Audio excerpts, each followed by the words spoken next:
Définition et propriété. On dit que deux cercles CC' de centre OO' de rayon RR' sont orthogonaux s'ils sont séquents en deux points A et B, et si en un des deux points, par exemple A, leurs tangentes sont perpendiculaires. Bien dire ça, ça équivaut à dire que OO' au carré est égal à R2 plus R'2, et là c'est une formule qui ne fait pas intervenir A et B. Démonstration, soit TT' les tangentes à C et C' en A, et donc on suppose qu'elles sont perpendiculaires. Donc là c'est la tangente au cercle C, là c'est la tangente au cercle CP. Alors OA évidemment va être perpendiculaire à T, mais T est perpendiculaire à T', donc T' est parallèle à OA. Mais T', c'est la tangente au cercle C' en A. Donc T' passe par A. Donc, et comme T' est parallèle à OA, T' est égal à OA. De même, T est égal à O'. T est perpendiculaire à T', donc OA est perpendiculaire à O'. Et donc je peux appliquer le théorème de Pythagore et c'est gagné parce que le rayon R est égal à OA et le rayon R' est égal à O'. Réciproque, supposons que R2 plus R'2 est égal à O' au carré. Bah, ça implique que O' au carré est inférieur strictement à R plus R' au carré, puisque quand on développe, on a R2 plus R'2, mais on a en plus de RR' qui est strictement positif. Donc O' est inférieur strictement à R plus R'. Donc ces primes vont être séquents en deux points A et B distincts. Soit T et T', on va s'intéresser au point A, les tangentes en A, C et C'. Donc j'ai un rayon R qui est égal à OA, R' qui est égal à O', parce que A appartient à C et à C', et je sais que OA carré plus O' A carré est égal à O' au carré, puisque c'est R2 plus R'2 égale O' au carré, c'est ce que j'ai supposé. Donc le triangle OA, O' est rectangle en A, et donc OA va être perpendiculaire à O'. Mais OA est perpendiculaire à T, puisque T est la tangente. D'accord ? OA est perpendiculaire à T, donc comme OA est perpendiculaire à O', j'en déduis que T est parallèle à O'. Mais T passe par A, puisque c'est la tangente en A. Donc ça veut dire que T va être égal à O'. Voilà, et ben de même, T' va être égal à OA. T' va être égal à OA. Et donc T va être perpendiculaire à T', puisque OA est perpendiculaire à O', et que OA c'est T', et que O' c'est T. Donc T est perpendiculaire à T', donc j'ai deux tangentes en A qui sont perpendiculaires, donc les cercles sont orthogonaux. Une conséquence immédiate, c'est que puisque cette formule ne fait pas intervenir B, eh bien si C et C' sont séquents en AB, sont orthogonaux, eh bien évidemment, le résultat que je viens de trouver, donc ça équivaut à dire ça, et d'après ce que je viens de démontrer, si j'ai ça, T et T', les tangentes en A vont être perpendiculaires. Bon, bah A et B jouent le même rôle, les tangentes en B vont aussi être perpendiculaires, d'accord? Donc les tangentes à CC' en A sont perpendiculaires, et les tangentes à CC' en B aussi. Voilà.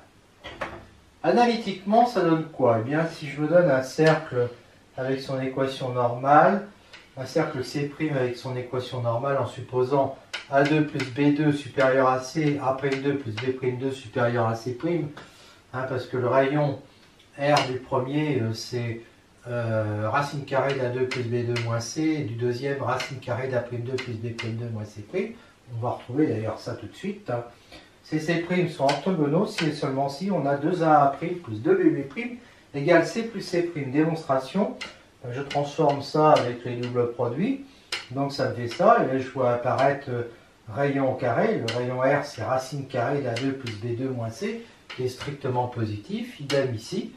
Eh bien je sais que C est le centre de, donc, et le cercle de centre de coordonnées AB et de rayon R, le C' le centre de coordonnées A'B' de rayon R', ils sont orthogonaux si et seulement si O' au carré est égal à R2 plus R'2. Alors ça donne quoi? Vecteur en OO', il a comme coordonnées A' moins A, B' moins B. Donc OO' au carré, c'est A' moins A au carré plus B' moins B au carré. On veut que ça soit égal à R2, c'est-à-dire ça, plus R'2, c'est-à-dire ça. Bon, je développe, je vais avoir des A' au carré, A au carré, B' au carré, B au carré qui vont s'en aller. Et puis il va me rester moins 2A' que je fais passer de l'autre côté, moins 2B' que je fais passer de l'autre côté, et puis de l'autre côté, moins C que je fais passer, et donc j'obtiens bien cette formule, et j'ai des équivalences. Et c'est terminé. Remarque que le cercle C' est orthogonal au cercle C si et seulement s'il existe un point commun aux deux cercles, tel que O' est sur la tangente, O' c'est le centre de C', et sur la tangente en A au cercle C. Dans ce sens-là, c'est évident, et dans l'autre sens, si O' est sur la tangente en A au cercle C, donc ça veut dire que O'A est tangente au cercle C en A, et évidemment sa perpendiculaire en A va être tangente au cercle de centre O' et de rayon O'A. Donc les deux cercles sont orthogonaux. Remarque, les tangentes en deux cercles CC' sont orthogonaux en A, montre que C inter C' n'est pas égal à vide. Parce qu'il faut au moins qu'ils aient un point en commun, et que C et C' ne sont pas tangents, parce que s'ils étaient tangents, leur tangente en A, elle serait confondue au lieu d'être orthogonale. Donc les cercles sont forcément sécants, hein. C'est pour ça que dans la définition, on a mis sécant. C de centre O et de rayon R positif, si O oméga est supérieur à R, autrement dit, si oméga est extérieur au cercle C, alors il existe un unique cercle C' de centre oméga orthogonal à C. Et sinon, il n'y a pas de cercle C' orthogonal à C. Démonstration, si le cercle C' existe, alors C et C' sont sécants en AB, et O oméga carré est égal à R2 plus R'2, c'est-à-dire OA carré plus A oméga carré, ce qui veut dire que A et B, alors même chose pour B, hein, A et B vont être sur le cercle gamma de diamètre O oméga, hein, grâce à Pythagore. Donc le cercle, le rayon de ce cercle, ça sera R' égale oméga A égale oméga B, où A et B sont les points d'intersection de ce cercle gamma qui ne dépend que de oméga et de C, et du cercle C. Donc ça veut dire qu'il y a unicité du cercle C'. Alors maintenant, si on prend ce cercle C', qui est donc de centre oméga et puis de rayon oméga A, on va montrer qu'il est orthogonal au cercle C. Alors, soit I le milieu de O oméga, donc le centre du cercle gamma. Le rayon de gamma, c'est petit r égale OI égale O oméga sur 2. Et on a la relation OI inférieure, distance entre le centre de C, le centre de gamma, inférieure à la somme de leurs rayons. Pourquoi? Parce que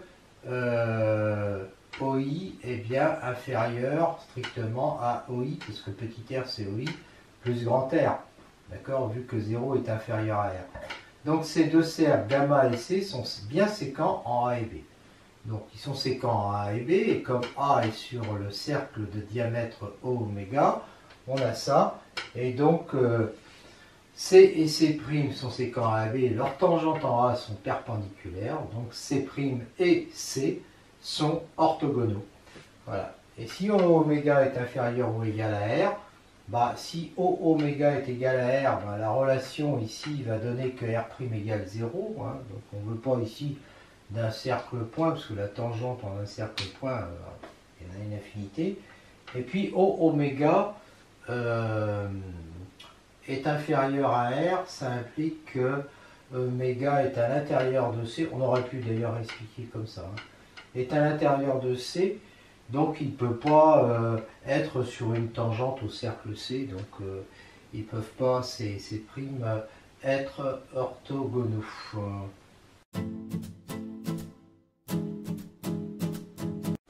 suppose le plan affine euclidien orienté. Angle inscrit, angle au centre. On a un cercle C de centre O et de rayon R strictement positif. 3 points M, A, B appartenant au cercle. On suppose que M est différent de A et de B pour pouvoir envisager l'angle de vecteurs MA et MB. Donc il ne faut pas que vecteur MA et vecteur MB soient nuls.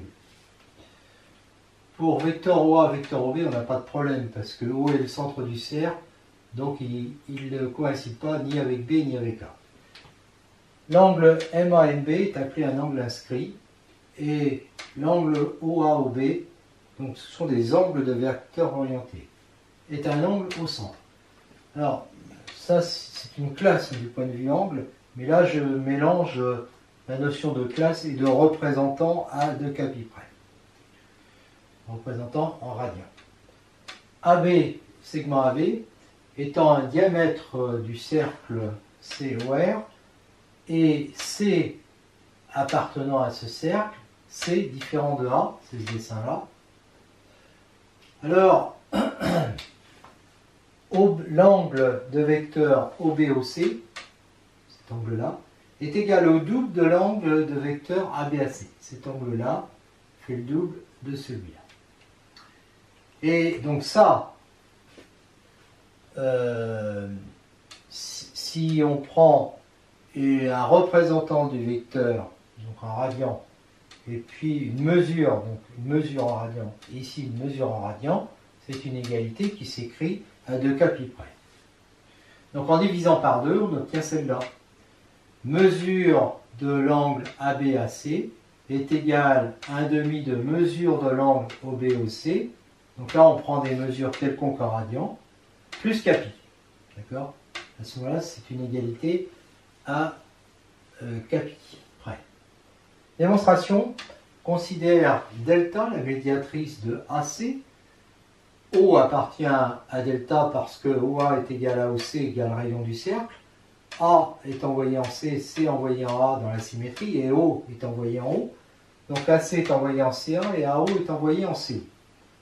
L'angle de vecteur AOAC est égal à, grâce à cette symétrie, à l'opposé de l'angle COCA.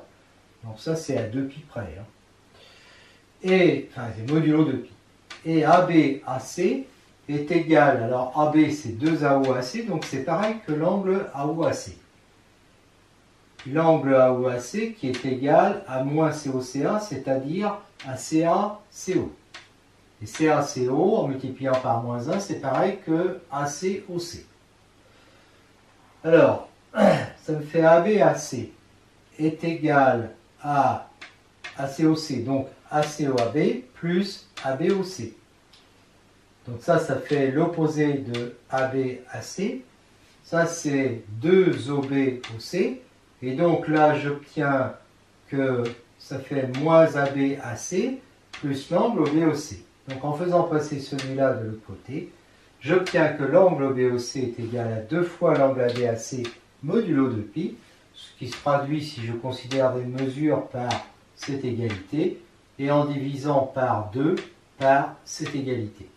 Donc je vais écrire que mesure de ABAC, alors, qui est définie à 2 capi près, est égale à 1/2 de la mesure définie à 2 capi près de OBOC. D'accord? Le résultat étant défini à pi près, parce qu'on a divisé les 2 capi par 2. Théorème.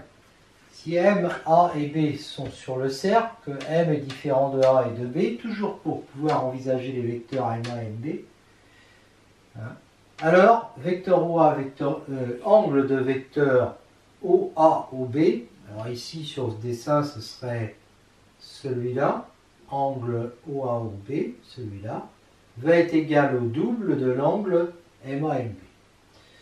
Alors c'est facile avec ce qu'on a démontré précédemment. Ça c'est une égalité qui est définie modulo 2pi. D'accord? Alors en divisant par 2, j'obtiens que MA-MB est égal à 1/2 de OA-OB modulo pi. Démonstration, si je considère P le symétrique de M par rapport au centre O du cercle, donc j'ai un diamètre MP, et je peux appliquer le résultat d'avant. OA, OB. Alors d'abord Charles, est égal à OAOP. Hein. OAOB égale OAOP plus OPOB. Mais, c'est ça. Et OAOP, d'après ce que j'ai vu avant, OAOP c'est le double de MAMP. Donc ça fait 2 MAMP. Et OPOB, c'est le double de MPMB. D'accord? Je factorise par 2 et j'applique Chasles. MAMP plus MPMB, ça fait MAMB. Donc j'obtiens ça.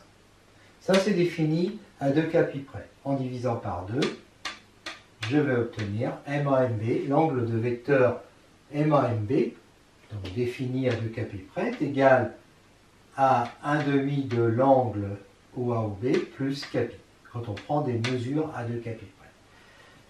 Théorème. Si MP, donc ça signifie quoi? Que l'angle au centre est le double de l'angle inscrit, ou que l'angle inscrit est la moitié de l'angle au centre. La différence, c'est que là, c'est à 2 capi près et là, à pi près. MPAB sur le cercle C, M différent de A et B, P différent de A et B. Vecteur, l'angle de vecteur MAMB est égal à l'angle de vecteur PAPB modulo pi. Démonstration, MAMB est égal à 1/2 de l'angle au centre, modulo pi. Et PAPB est aussi égal à 1/2 de OAOB modulo pi. Donc, évidemment, MAMB va être égal à PAPB modulo pi.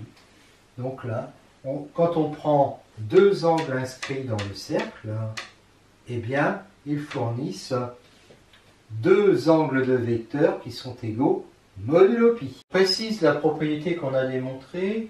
On a 4 points sur le cercle. M est différent de A et B, N est différent de A et B, A est différent de B. On rajoute un différent de B parce qu'on va s'intéresser au demi-plan de frontière AB. On a vu que l'angle orienté NANB est égal à l'angle orienté MAMB modulo pi. Ça veut dire que c'est égal à ça plus kpi. Si k est pair, ben ça donne cette égalité modulo de pi. Si k est impair, ça donne cette égalité modulo de pi. Alors, c'est vrai si et seulement si M et N sont dans le même demi-plan de frontière AB, c'est ce qu'on va démontrer. Et donc, s'ils ne sont pas dans le même demi-plan de frontière AB, on a ça.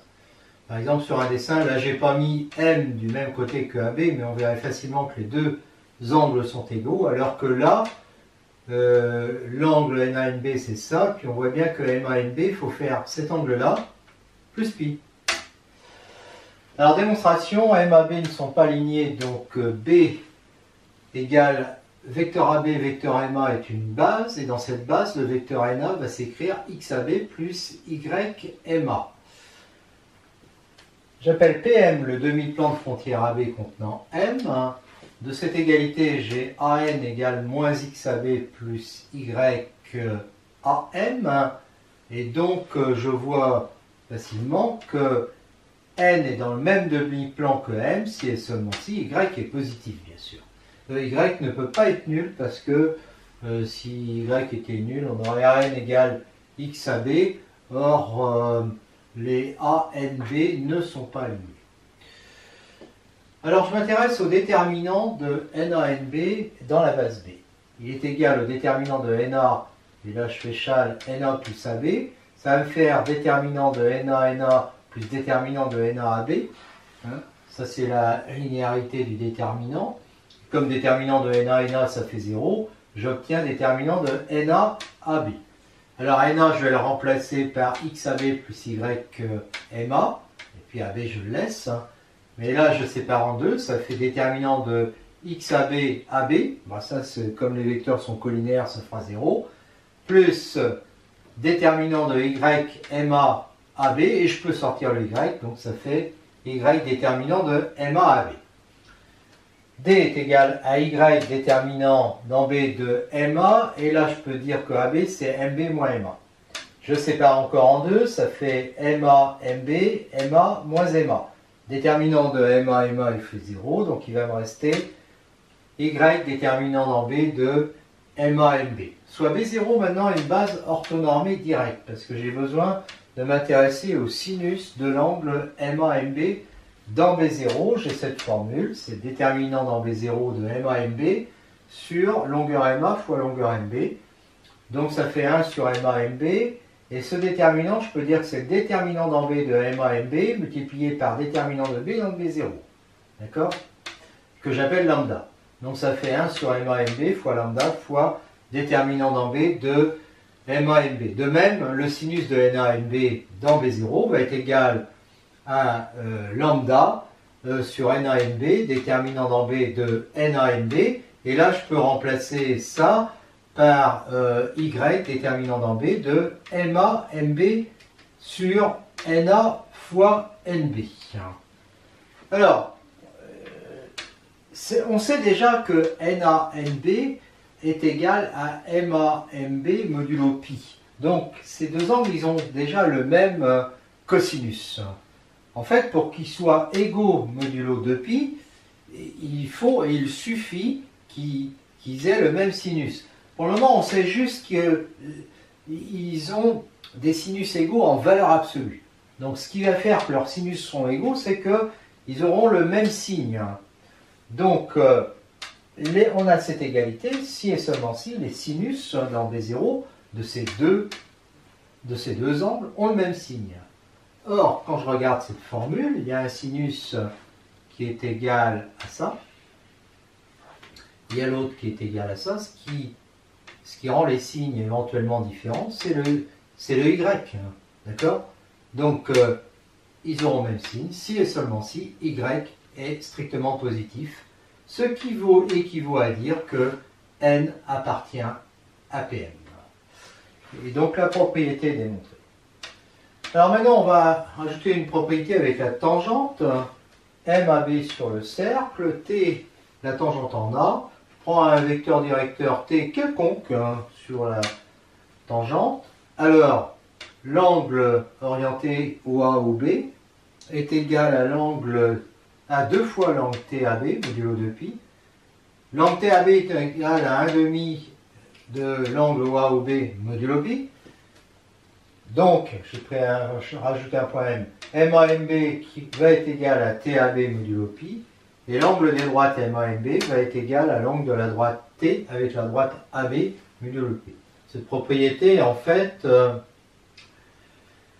elle nous dit quoi ici? Alors ici, évidemment, je n'ai pas pris M. Donc, je vais me contenter de OA ou B. L'angle TAB, T avec AB, d'accord, qui est ici, est égal, en gros, fois à la moitié de l'angle qui est ici. Voilà.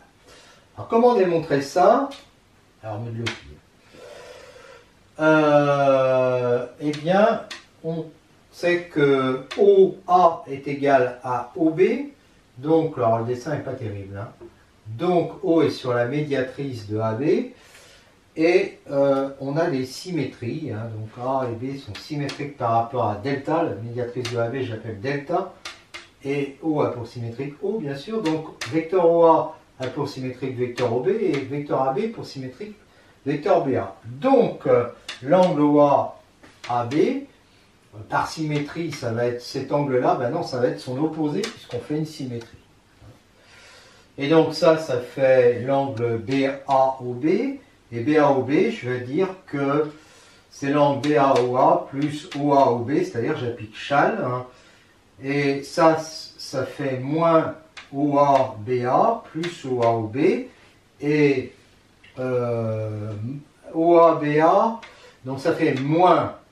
Et OABA, quand je fais angle U moins V, c'est l'angle UV plus pi. D'accord? Donc ça fait ça, plus l'angle OAOB, le tout modulo de pi.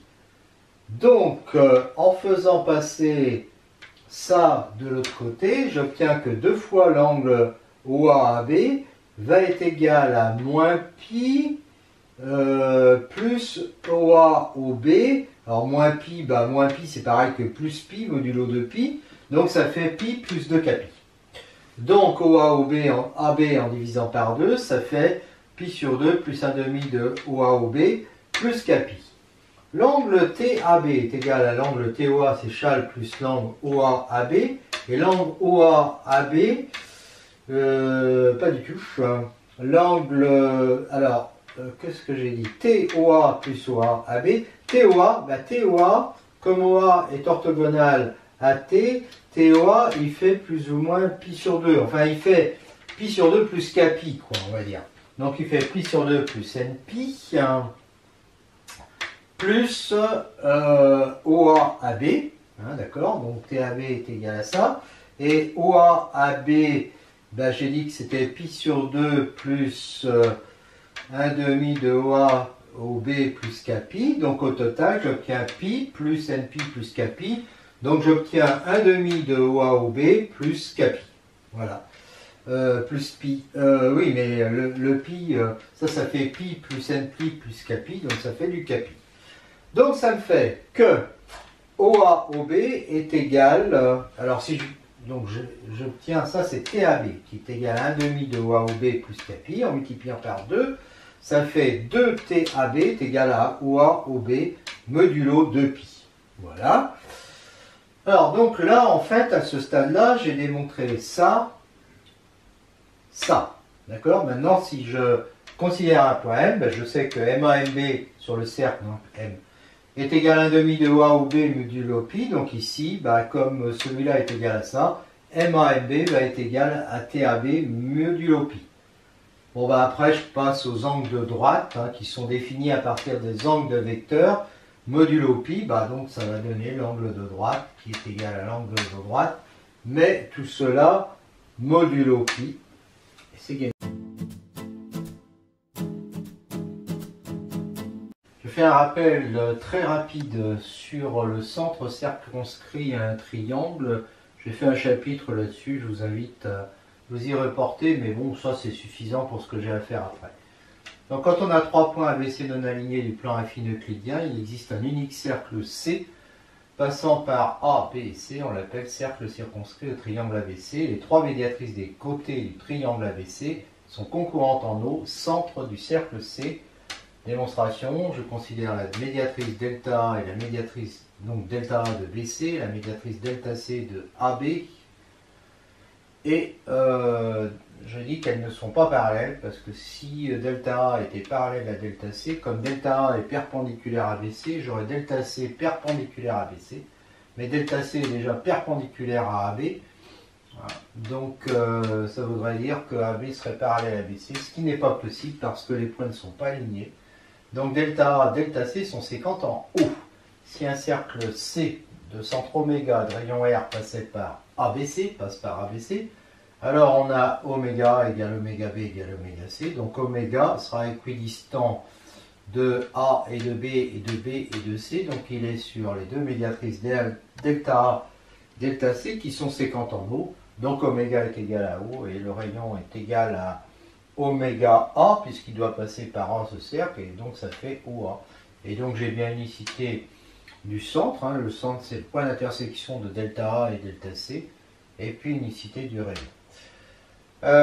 Existence, eh bien justement je prends le point O, le point de concours de delta A et delta C.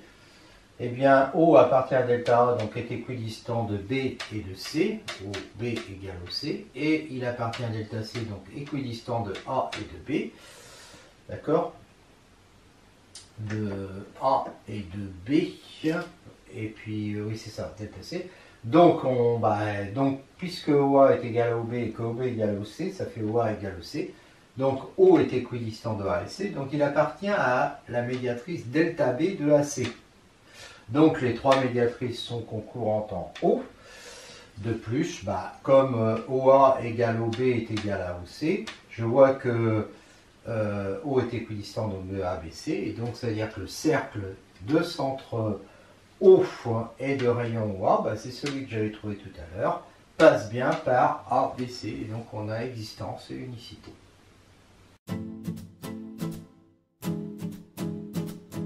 Arc capable. AB sont 2 points distincts du cercle C de centre O et de rayon R. P1, P2, les 2 demi-plans de frontière AB. C1 égale C inter P1, C2 égale C inter P2 sont 2 parties du cercle appelées arc capable d'extrémité AB. C1 union C2 égale C, C1 inter C2 est égal à B, et c'est évident. Théorème. AB sont deux points distincts du cercle C de centre O et de rayon R. T, la tangente en A à C, avec un vecteur directeur T, et M, un point qui n'est ni A ni B. Alors on a ces équivalences, M appartient à C, équivaut à cette égalité d'angle, équivaut à, donc modulo pi, cette égalité modulo de pi équivaut à cette égalité modulo pi. Alors, on a déjà vu que si M appartient à C, on a tout ça. Et on sait aussi que TAB est égal à 1/2 de OA au B. Donc dire ça, c'est pareil que dire ça. Donc cette équivalence-là, c'est la même que celle-là. Et par ailleurs, en multipliant par 2, celle-là, dire ça, c'est équivalent à dire ça, puisque ça, c'est équivalent à ça. Donc en fait, il suffit de démontrer que si MA, MB est égal à TAB, alors M appartient à C. Donc supposons ça. Alors, M n'appartient pas à AB. M n'appartient pas à AB parce que si M appartenait à AB, ça, modulo pi, ça ferait 0. Modulo pi, ça ferait 0. Et de l'autre côté, donc ça ferait aussi 0 modulo pi. Or, T, c'est un vecteur directeur de la tangente. Et la tangente passe par A. Donc si ça fait 0 modulo pi, ça veut dire que B est sur la tangente. Donc B sera un A. Et ça, c'est fou. Donc, ça veut dire que A, B et M est un vrai triangle et on peut considérer l'unique cercle qui passe par AMB, c'est-à-dire le cercle circonscrit à AMB. Je l'appelle C', c'est un cercle de centre O' et de rayon R'. Et on peut considérer la tangente T' en A à C', dirigée par un vecteur T'. Et là, on a déjà démontré que pour ce cercle C', l'angle MAMB est égal à T' AB, puisque M appartient à ce cercle C'. Mais MAMB est égal à TAB. Donc on aurait TAB égale T'AB. Donc T' égale lambda T. Alors T et T' passent par A. Et elles ont des vecteurs directeurs collinéaires. Donc T est égal à T'. Alors O, le centre du cercle C, il est équidistant de A et B. Donc sur la médiatrice delta de AB. D'accord ? Et il est aussi sur la perpendiculaire en A à la tangente T. On a la même chose avec le cercle C'. O' va être aussi sur la médiatrice de AB, puisque le cercle C' passe par A et B. Et puis, comme T' est la tangente en A, alors T' c'est pareil que T. Donc, O va être sur la perpendiculaire en A à T', c'est-à-dire à T. D'accord ? Voilà. Alors, delta n'est pas parallèle à D. Il n'est pas parallèle à D parce qu'on a déjà delta qui est perpendiculaire à AB et D, ça c'est la perpendiculaire à D. D, c'est la perpendiculaire, c'est-à-dire c'est cette droite-là. Alors, D, il est perpendiculaire à T. Si on avait delta parallèle à D, on aurait D perpendiculaire à AB, D perpendiculaire à T, donc AB et T seraient parallèles, mais T passe par A. D'accord ? Donc ça voudrait dire que la tangente T serait égale à la droite AB, donc A serait égal à B, ce qui est faux. Donc de ça, on en déduit que delta et D sont séquentes. Bon, ben, comme O appartient et O' appartiennent à D inter delta, eh bien on a O égale D inter delta, mais aussi O' égale D inter delta, donc O égale O'. Alors le rayon du cercle C, c'est OA, puisqu'il passe par A.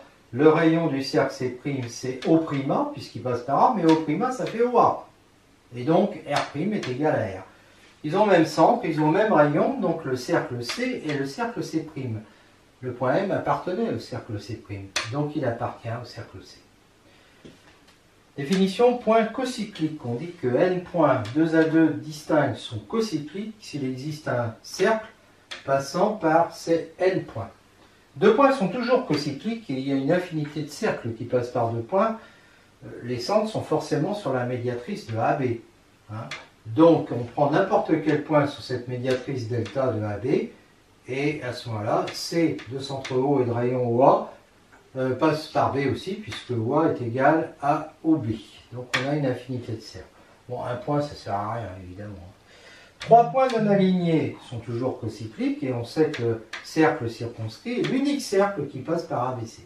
Alors s'il y a plus que 3 points, ce qu'il faut, c'est que parmi ces 3 points, il y en ait au moins 3 qui ne soient pas alignés. Supposons par exemple que A1, A2, A3 ne soient pas alignés. À ce moment-là,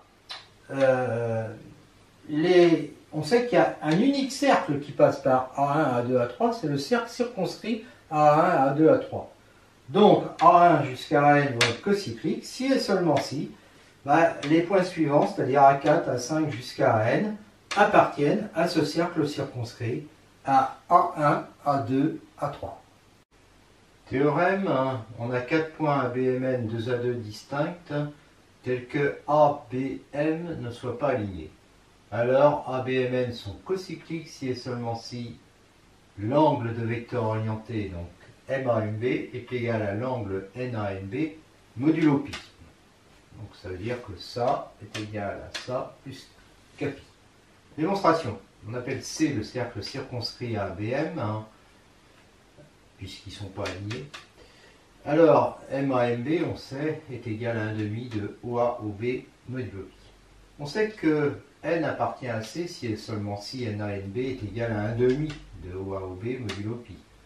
Donc ABMN sont cocycliques si et seulement si MAMB est égal à NANB modulo pi. Parce qu'effectivement, ils sont cocycliques si et seulement si N appartient à C. Donc si et seulement si, on a ça. Soit θ, un nombre réel qui n'est pas un multiple de pi. L'ensemble des points M vérifiant angle MAMB est égal à θ modulo pi est un cercle privé de AB. Démonstration, on considère la rotation de centre A et d'angle moins que K, donc elle envoie A en A et B en B'. Alors, l'angle AB est égal à moins θ modulo 2π, et donc l'angle AB' est égal à θ modulo 2π. J'appelle T la droite AB'. B n'appartient pas à T. Sinon, on aurait AB', si B était en T, on aurait AB', qui serait de la forme Kpi, et donc modulo 2π, et donc on aurait θ qui serait de la forme Kpi, ce qui est faux. Soit D la perpendiculaire à T passant par A, d'accord, la droite T c'est la droite AB', et delta la médiatrice de AB. Elles ne sont pas parallèles, parce que, alors ça j'ai déjà fait ce type de raisonnement. Si elles étaient parallèles, comme D est perpendiculaire à T et que delta est perpendiculaire à AB, si D était parallèle à delta, ça ferait delta perpendiculaire à T et à AB, et donc ça ferait T parallèle à AB, et donc on retombe toujours sur le même type de raisonnement. Comme T et AB passent par A, ça ferait que B serait sur T, et donc A serait égal à B, et donc c'est impossible. Donc, D delta sont séquentes en un point O, et on considère le cercle de centre O et de rayon R.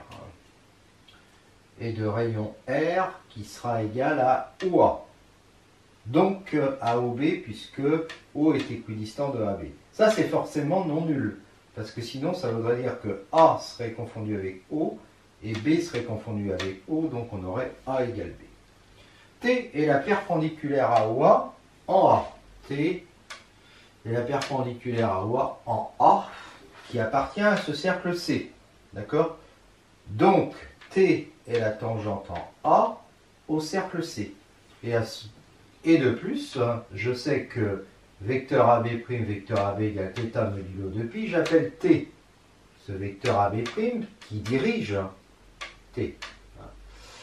Alors, MA, MB égale θ modulo pi. Ça équivaut donc à dire, en remplaçant θ par TAB, que MAMB est égal à l'angle TAB modulo pi. Or, ça, on sait que ça équivaut à dire, puisque T dirige la tangente en A au cercle C, ça équivaut à dire que M appartient à ce cercle C. Voilà. Alors évidemment, au départ, on a bien pris M privé de A et de B, parce qu'on avait besoin de considérer les vecteurs MA et MB. Donc voilà, l'ensemble des points vérifiant ça, c'est un cercle, mais privé évidemment de A et B.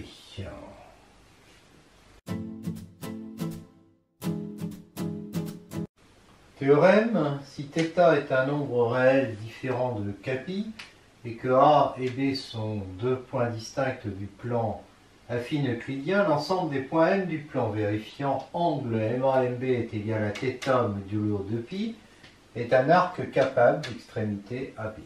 Démonstration, l'angle MAMB est égal à θ modulo 2π.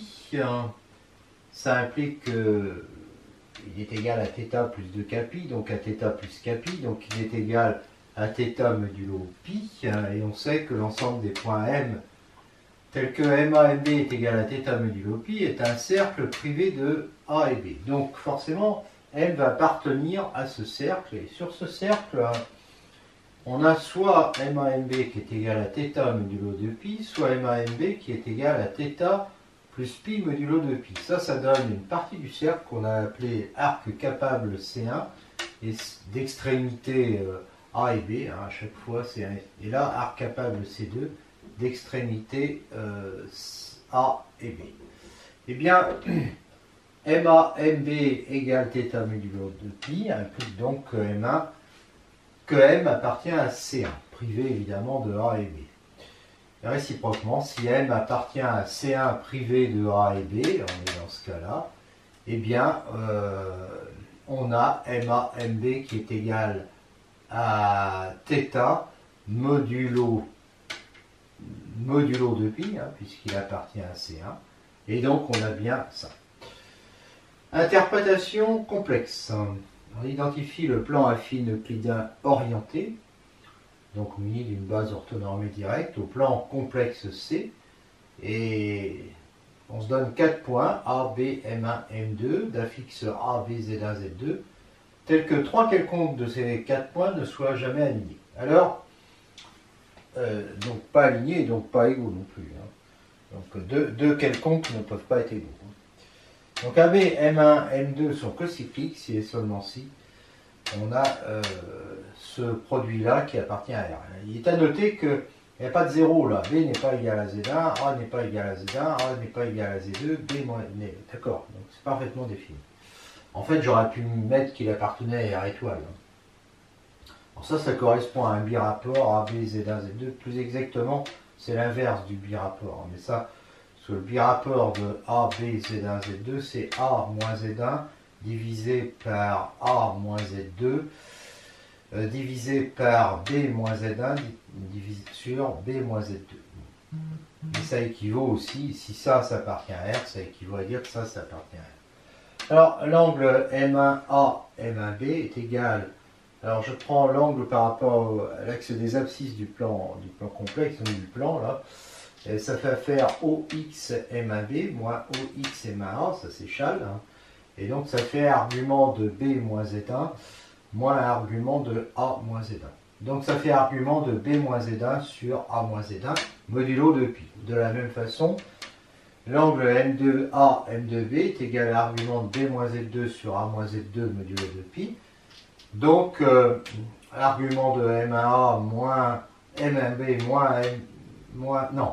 angle M1A, M1B moins angle M2A, M2B va être égal à argument de ça moins ça, c'est-à-dire ça divisé par ça, modulo 2π. Donc ça fait AB, M1, M2 cocyclique, ça équivaut à dire que ça fait 0, et donc modulo pi, donc ça équivaut à dire que cet argument est égal à 0 modulo pi. Ça veut dire ça c'est de la forme kpi, donc ça veut dire que cet argument est égal à kpi modulo 2pi. Autrement dit, qu'il est égal à 0 modulo pi. Or, dire que argument de z est égal à 0 modulo pi, ça équivaut à dire que z appartient à R.